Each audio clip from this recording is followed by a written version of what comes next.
talking about, man? I repeat, I want an urgent cable to Geneva HQ. Now, message... I thought he said pizza for a second. I thought he did as well. Well, hello and welcome to the Shallow Proclamation. My name is Paul, and as always, I'm joined by... Thomas. And we're about to dive into episode 3 of The Claws of Axos. As always, if you like the stuff that we're doing here, like the videos, do give the video a like. Do subscribe to the channel if you haven't already. It always helps the videos get seen. If you know other Doctor Who fans who you think might be interested in this, do pass it on. It's always good to have more people on board. And let us know what you think of the story down below in the comments. We love to engage with those things, and often you have lots of bits of trivia, which is really fun as well. If you want to talk more about Doctor Who, you can join us on our Discord server, and there's a link for that in the description. Yes. That is a cool little twist, isn't it? It's all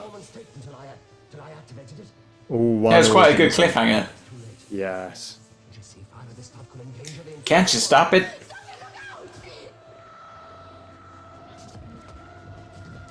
Now that is a person in a sheet, isn't it? But it's this one looks great. A man in a duvet.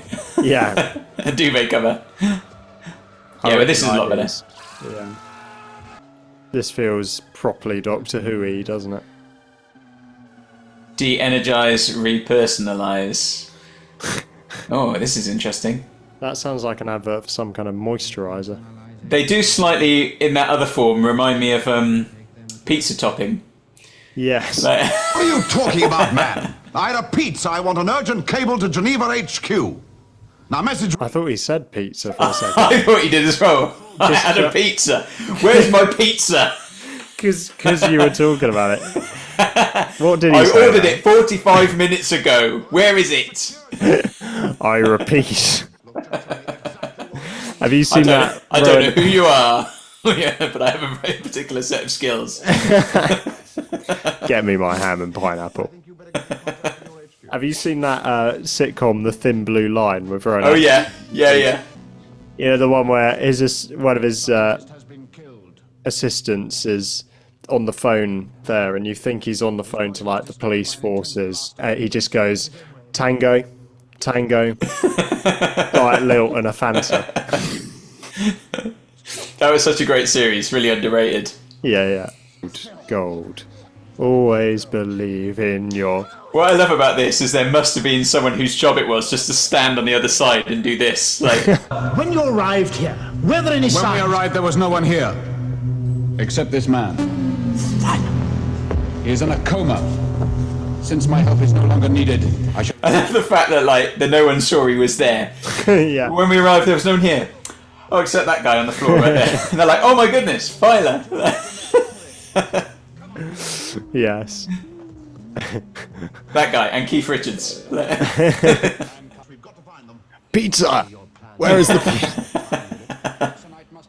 pizza? I'm really glad you noticed that as well. Yeah. After the conversation we'd just been having, it really sounded like he said pizza. I know, I definitely heard it.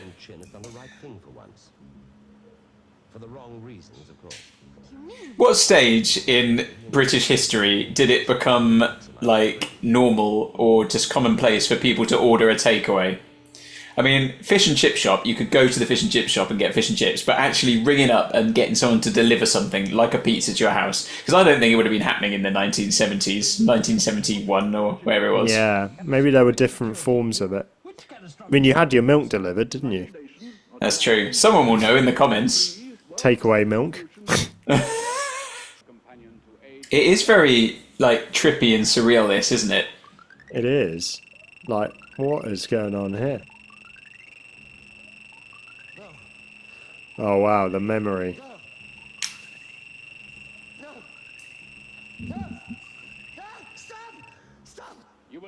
That was quite an impressive bit of aging, wasn't it? Yeah. The older her looks a bit like the lion from The Wizard of Oz. That's such a specific reference.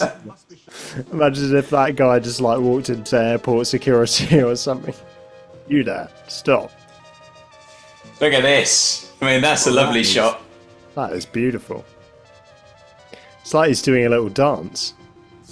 Strutting across. I love that. He's loving it. he's getting the pizza.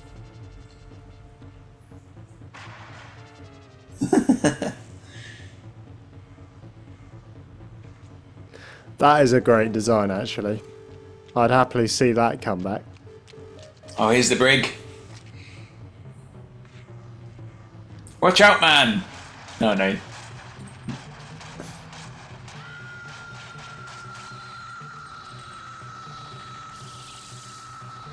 Oh. Oh, that was wow. a big... Oh, nice! It just blew him up Wow. with one of its fronds.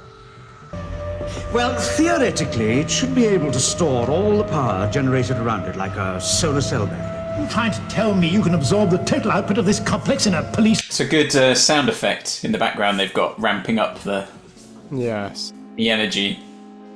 Yeah, it's nice. Helps create the tension.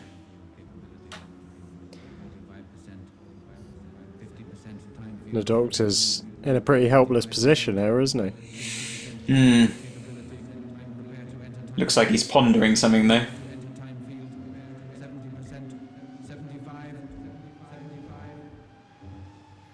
I got 75, 75. I'm gonna get 80. Anybody give me 80? 80, 80. I got 80. 80 over there. 85, 85. Sold!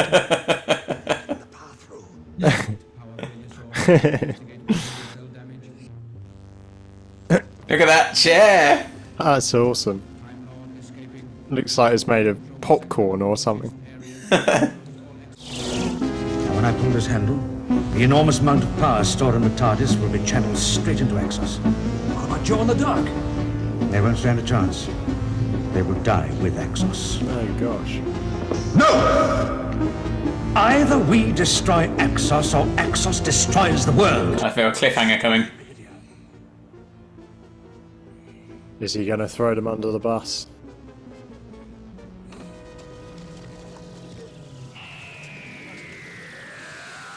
That's another strong cliffhanger I like that. with some good.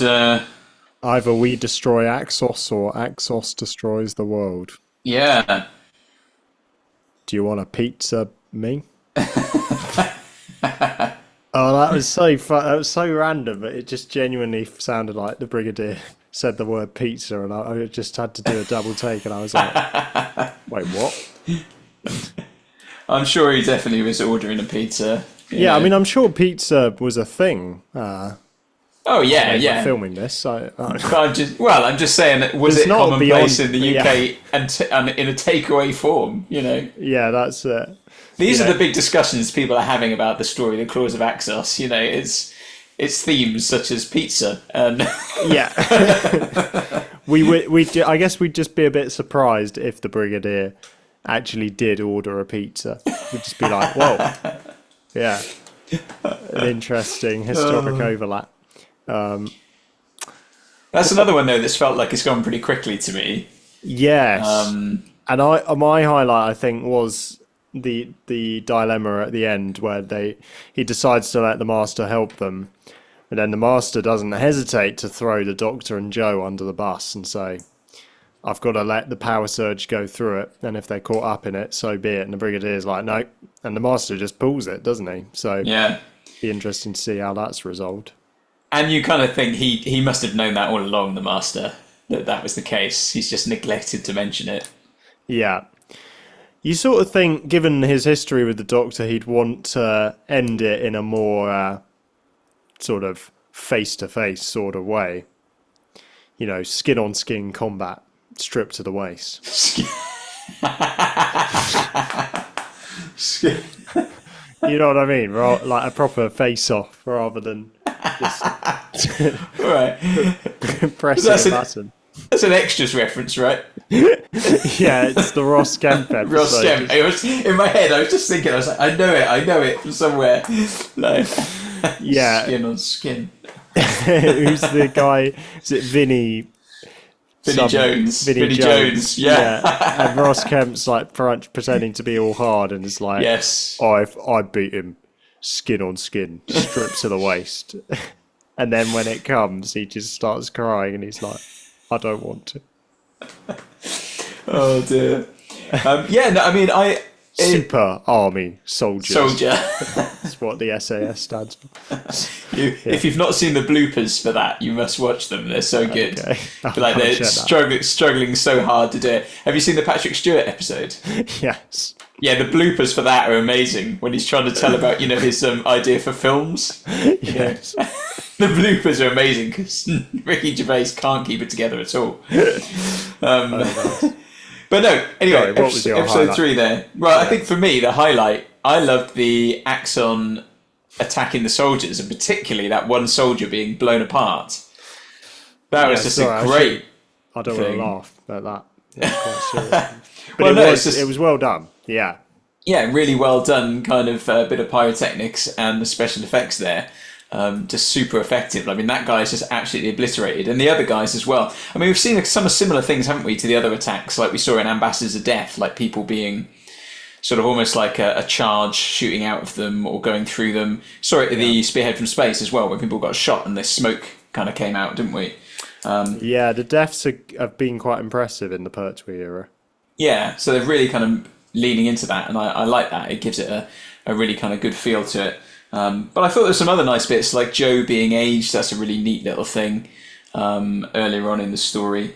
And also just, they're the bit where the doctor said to the big eyeball, you can't just walk in there. And it's like, on the contrary, doctor, we can. And it's all, again, it's that, we've said it a few times about creatures, the quiet, it's not a shouting maniacal monster, at least not at this stage. It's just very kind of matter of fact, Sorry, well spoken. That line just reminded me of, in Harry Potter and the Half-Blood Prince, when there's the hearing about the Dementors. Oh yeah, at the start, and they're like, Harry, you can't produce any witnesses, and Dumbledore's like, well, as a matter of fact, we can. we can. And they bring that later. It just reminded me of that. Oh dear me. Yeah, so another strong episode just whizzed by for me. I'm really enjoying this actually because although this is a story I had on video, it wasn't one I think I revisited lots and lots because I guess when I was younger, I don't know whether I found it a little bit too weird. I don't know, Right. Yeah. But I'm actually quite enjoying it, which is good. Yeah. And next one is the finale, so it's quite a tight little story. Yeah, that's what we like. 4-parters tend to be a bit more punchy, so that's good. Yeah, I think I'm intrigued to see how that goes because I think some of the 6-parters have worked really well in this era. Some I've felt a little bit around episode 5. You're like, okay. Yeah, a few people have said as well. Occasionally, either you get it drags a bit. You feel like this should have been a 4-parter and it's been extended out to fill the time, or of certain stories, people have said. You get a certain thing for the first few episodes and they're really into that, and then it kind of changes direction at a certain point, brings in a different thing. Right. And then some people say, I liked the first half when it's all about this thing, but then when suddenly it becomes more about, this, I don't quite like it as much. And, that's the thing, isn't it? I mean, when we look at things like Enemy of the World, which was a 6-parter, wasn't it? And that changes direction where suddenly you find that there's this underground kind of colony of people and stuff. But I quite like that. I think that adds something to the story. It's not just moving on into something new and a pivot of direction. It adds another layer. But I can see why people might think. Someone mentioned something similar about. I think it was The Mind of Evil. They said I like the first half when it's like this, and then when it starts to go more down this road, I lose a bit more interest. But yeah, that's interesting. I must find Salamander. I'm going to act now. Yes. Colin. Yeah. Yeah. Well, I'm intrigued to see where this goes and how they resolve that cliffhanger of the Master sending a power surge to the place where the Doctor and Joe are. So do join us, people, for that. And do subscribe if you'd like to stay in the loop with our videos. You'll be first to know whenever we bring a new one out, and great to have more of you on the journey. And do join our Discord community as well, link in the description, because we've we've been releasing the full commentary tracks for this story in there, along with a few others, and might continue that going forward. So if you'd like to be able to watch these episodes and have us in your ears... Did you say in our yes? Exactly. Well, goodbye. Bye-bye. I'll have a meat feast. Sloppy Giuseppe. Sloppy Giuseppe. Barbecue burnt ends. Couple of sloppy Giuseppes for the Brigadier, thank you. Ad Astra. That's a film, isn't it, with Brad Pitt?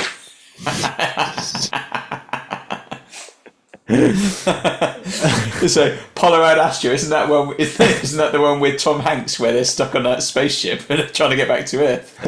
Oh, that's right. No. Apollo Ad Astra. Oh, that's good. Apollo Ad Astra 14. Was it 13? I can't remember. Apollo 13. I can't remember now. It was Apollo 13. Yeah. It was 13, wasn't it? No. Unlucky for some. They all start to blur into one, don't they? The Apollo mission. all the Apollos. We make no apologies for these tangents. Oh, I love it. Dear me. Apollo Ad Astra. That was. Did you see someone commented about our milk puns and said, What did they say? "I'm glad you stopped when you did, because I fear it was the law of diminishing returns." I was like, yes. This is what we came for. It must have pasteurized.